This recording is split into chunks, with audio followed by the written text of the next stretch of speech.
Hi, you are watching The Savera. This is Amarpal Singh. Today we are having with us a Ludhianvi, Manav Sachdeva. He has brought laurel to the city by serving for humanity, and at present he is working as ambassador for Grain from Ukraine program. Welcome, sir, to the Ludhiana again. It's my great pleasure to be with you. Thank you for Sir, can you just brief about this Grain from Ukraine program?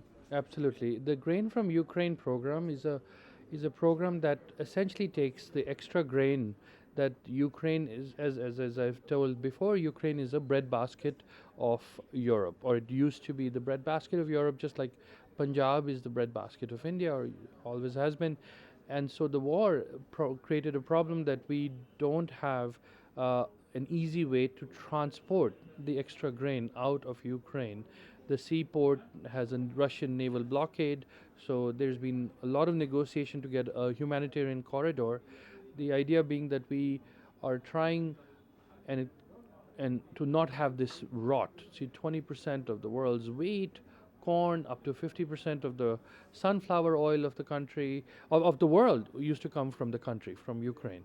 So, what are we going to do with all of that? You know, are we going to just say it's war? So, the Ukraine and Ukrainians said that why don't we help the world?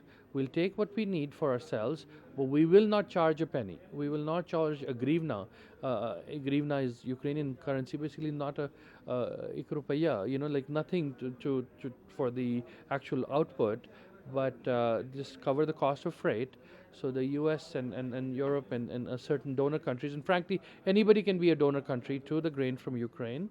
Um, uh, they cover the cost of freight. The cost of freight right now, because of the transit, is quite a lot. It's about $25 million per barge. So that becomes expensive. So, but it's helping all the people, like in about 10 countries. You know, countries are being added.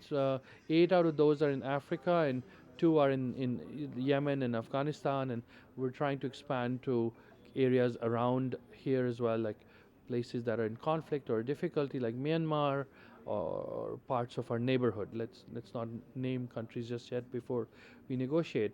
But the idea being that as much as possible, you know, my main thing to take away is that it's a country at war, it's a country attacked, it's a country suffering, and still thinking of the rest of the world.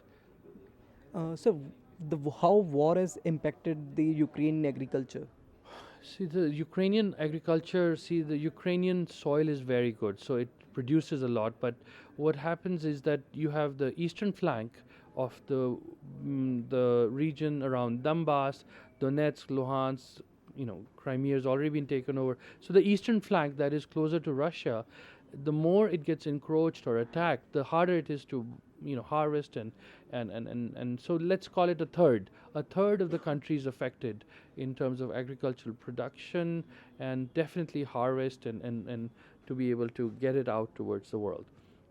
But even with that, the 2/3 are more than enough for us to for Ukraine to take care of its needs and still have, you know, something like so about 170, just to give you an example, 170,000 tons of wheat already have been exported. So that's, you know, 1,70,000 tons of wheat, plus, you know, every other kind of agriculture. So barley, sunflower, other, you know, production. It's a very fertile land. So 2/3 of it is there, but a third has been terribly affected. As far as life in Ukraine affect, the whole country is affected. It's not easy to. Okay, so the west of Ukraine, closer to European borders, is slightly less affected because it has the ability. It's just how distance works. Like if you have war here, you have Kashmir and Punjab that faces the brunt of wars. We know this from our own history, partition and post that 65, 71, whatnot. But the effect of war is felt everywhere. So there's a lot of sadness. Women and children are missing. Just think of it: 10 million. It's a country of 40 plus million. 10 million out of them are refugees all across the world. So 1/4, one in every 4 is now a refugee. That's, you can imagine what that does to a country. The smiles go away. The sort of, you know, effect of you know, on the streets is palpably felt when you see less women, less children, mostly, men are in the front lines, women are also in the front lines, but it is an effect.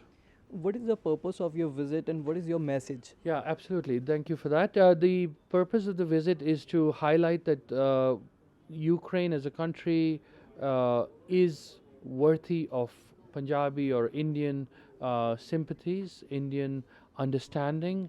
We are well and truly beyond the moment of the 1991 fall of the Soviet Union. We should not confuse Russia and Soviet Union. These are independent countries. We need to understand that this is a country that is suffering. It's fighting for its freedom like we did in 1947.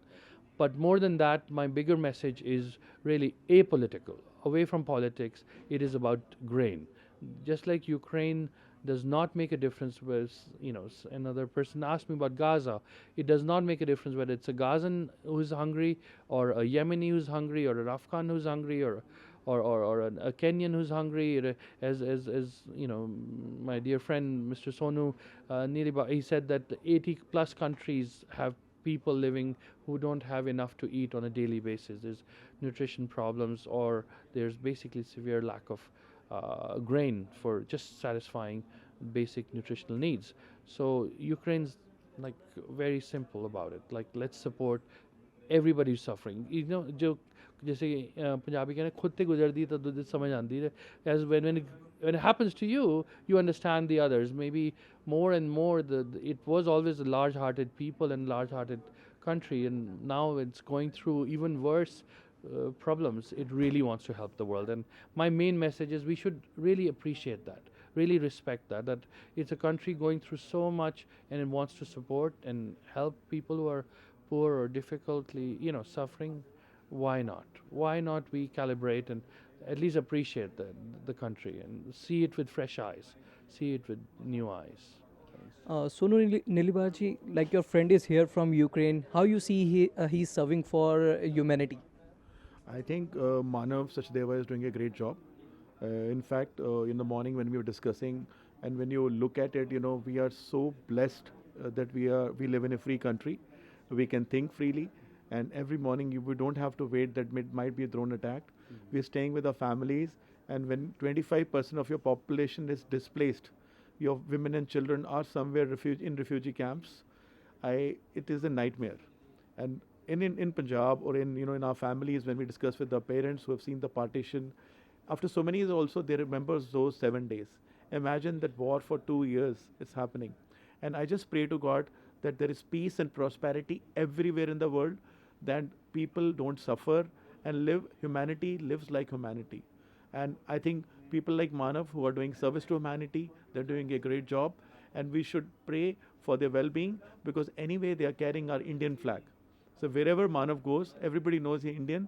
Maybe he's helping the Ukrainians, or maybe he's serving, as a bread basket to the African countries who don't have any food.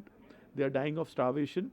He's doing, I would say that we are blessed to have friends like Manav, and we are motivated. Thank you. So you are watching The Savera, Amarpal Singh with cameraman Manoj Sidhu.